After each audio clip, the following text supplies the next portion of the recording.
آج کے دور میں ان تین باتوں پر عمل کرنا بہت مشکل ہوتا جا رہا ہے۔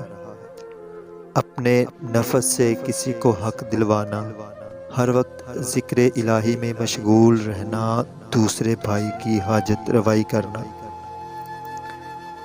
اللہ تعالیٰ کی رحمت تیرے گناہوں سے بہت بڑی ہے، مگر اللہ تعالیٰ سے مایوسی تیرے گناہوں سے بھی زیادہ بڑی ہے۔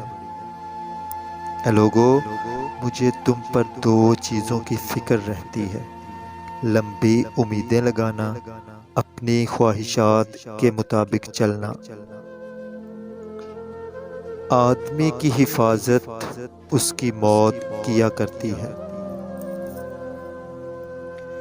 تین چیزوں کو ہمیشہ پاک رکھو: جسم، لباس اور اپنے خیالات۔ انسان کو اپنی بیوی سے مباشرت ہفتے میں ایک بار کرنی چاہیے، کیونکہ منی جسم کا تیل اور روح ہے۔ اگر مرد صبر نہ کریں تو اپنے آپ کو مردوں میں شمار کر لیں اور اپنی قبر تیار رکھیں۔ پیارے دوستو، ہمیں سپورٹ کرنے کے لیے ہمارے اس یوٹیوب چینل عاشق لیب کو سبسکرائب لازمی کر لیں، ساتھ میں موجود بیل آئیکن پریس کر کے آل نوٹیفیکیشن آن کر دیں تاکہ جو بھی ویڈیو اپلوڈ کی جائے وہ سب سے پہلے آپ کو ملے۔ ویڈیو پسند آئے تو دوستوں کے ساتھ شیئر ضرور کریں۔